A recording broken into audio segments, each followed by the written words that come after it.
FIFA അണ്ടർ-17 ലോകകപ്പ് ഇനി എല്ലാ വർഷവും നടത്താൻ ഫിഫ കോൺഗ്രസിന്റെ തീരുമാനം. നിലവിൽ 2 വർഷത്തിൽ ഒരിക്കലാണ് ടൂർണമെന്റ്. 2025 മുതൽ 2029 വരെയുള്ള അണ്ടർ-17 പുരുഷ ലോകകപ്പുകൾക്ക് ഖത്തറും വനിതാ ലോകകപ്പുകൾക്ക് മൊറോക്കോയും വേദിയാകും. വിശദാംശങ്ങളുമായി അനിൽ വാസുദേവാണ് ചേരുന്നത് സ്പോർട്സ് ഡെസ്കിൽ നിന്ന്.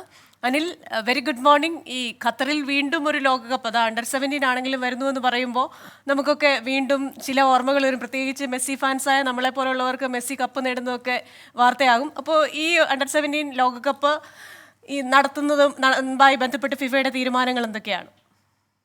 Good morning Christina, Smita. എന്തായാലും പറഞ്ഞതുപോലെ തന്നെ ഖത്തർ എപ്പോഴും പല ഫുട്ബോൾ ആരാധകരെ സംബന്ധിച്ചിടത്തോളം വലിയ സന്തോഷം നൽകുന്ന നല്ല സ്മരണകളുള്ള ഒരു സ്ഥലമാണ്. അവിടേക്ക് കൂടുതൽ മത്സരങ്ങൾ വരുന്നു എന്നുള്ളത് മറ്റൊരു തരത്തിൽ ഏഷ്യയിലെ ഒരു രാജ്യം എന്ന തരത്തിൽ നമുക്കും സന്തോഷിക്കാവുന്ന കാരണമാണ്. കാരണം അടുത്തിടെ ഏഷ്യൻ ഗെയിംസ് അടക്കമുള്ള ഏഷ്യ കപ്പ് അടക്കമുള്ള ടൂർണമെൻറ്റുകൾ അവിടെ നടക്കുകയുണ്ടായി. അപ്പോൾ കൂടുതൽ ടൂർണമെൻറ്റുകൾ ഖത്തറിലേക്ക് വരുന്നു. അതിനപ്പോൾ അങ്ങനെയുള്ള ഒരു തീരുമാനങ്ങളാണ് വരുന്നത്.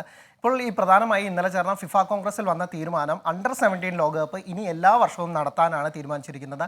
നിലവിൽ 2 വർഷത്തിലൊരിക്കലാണ് ഈ ടൂർണമെൻറ്റ് നടക്കുക. അതിന് പ്രകാരം കഴിഞ്ഞ വർഷമായിരുന്നു ടൂർണമെൻറ്റ്, ഇനി 2025 ടൂർണമെൻറ്റ്. അപ്പോൾ 2025 മുതൽ ഇനി എല്ലാ വർഷവും ടൂർണമെൻറ്റ് ഉണ്ടാകും.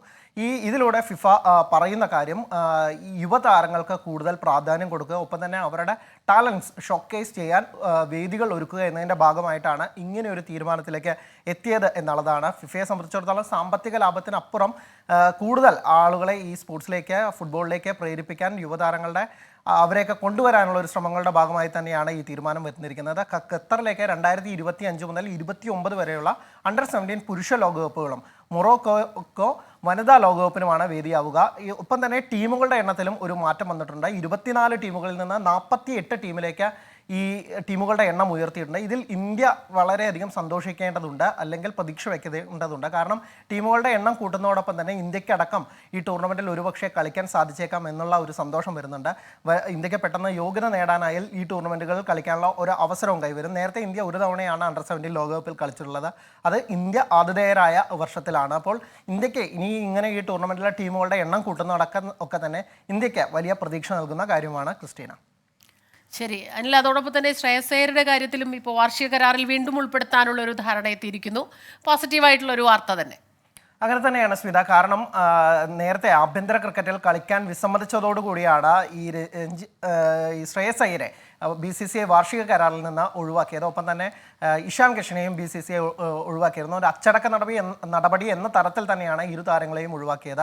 ശ്രേയസ് അയ്യർ B കോൺട്രാക്റ്റിൽ ഉണ്ടായിരുന്ന താരമാണ്. പക്ഷേ അദ്ദേഹം അതിനുശേഷം തന്നെ വീണ്ടും രഞ്ജി ട്രോഫിയിൽ മുംബൈക്കായി സെമിയിലും ഫൈനലിലും കളിക്കാൻ തയ്യാറായി. ഇതോടുകൂടിയാണ് ശ്രേയസ് അയ്യരുടെ കാര്യത്തിൽ ഒരു പുനരാലോചനയ്ക്ക് BCCI തയ്യാറായിരിക്കുന്നത്. കാരണം കഴിഞ്ഞ ഏകദിന ലോകകപ്പിൽ 400 റൺസിലധികം നേടി സെമിയിൽ സെഞ്ചുറി നേടിയ ഒരു താരത്തെ പെട്ടെന്ന് അങ്ങനെ അവഗണിക്കുന്നത് വലിയ രീതിയിൽ അദ്ദേഹത്തിൻ്റെ മൊറേലിനെ ബാധിക്കും എന്നുള്ള ഒരു തരത്തിലുള്ള വാദങ്ങളാണ് BCCIയിലെ ചില അംഗങ്ങളിൽ നിന്ന് ഉണ്ടായിട്ടുള്ളത്. അതുകൊണ്ട് തന്നെ ശ്രേയസറിനെ ഉടൻ തന്നെ BCCI വാർഷിക കരാറിൽ വീണ്ടും ഉൾപ്പെടുത്താനുള്ള തീരുമാനം വരും. പക്ഷേ അപ്പോഴും ഇഷാൻ്റെ കാര്യത്തിൽ തീരുമാനമെടുക്കുന്നില്ല. ഇഷാനാണ് ഗുരുതരമായ അച്ചടക്ക ലംഘനം കാണിച്ചത്. കാരണം അദ്ദേഹത്തിന് മാനസിക സമ്മർദ്ദമുണ്ടെന്ന് പറഞ്ഞ് ടീമിൽ നിന്ന് വിട്ടുനിന്ന താരം നേരെ IPL-നായി തയ്യാറെടുക്കുകയാണ് ചെയ്തത്.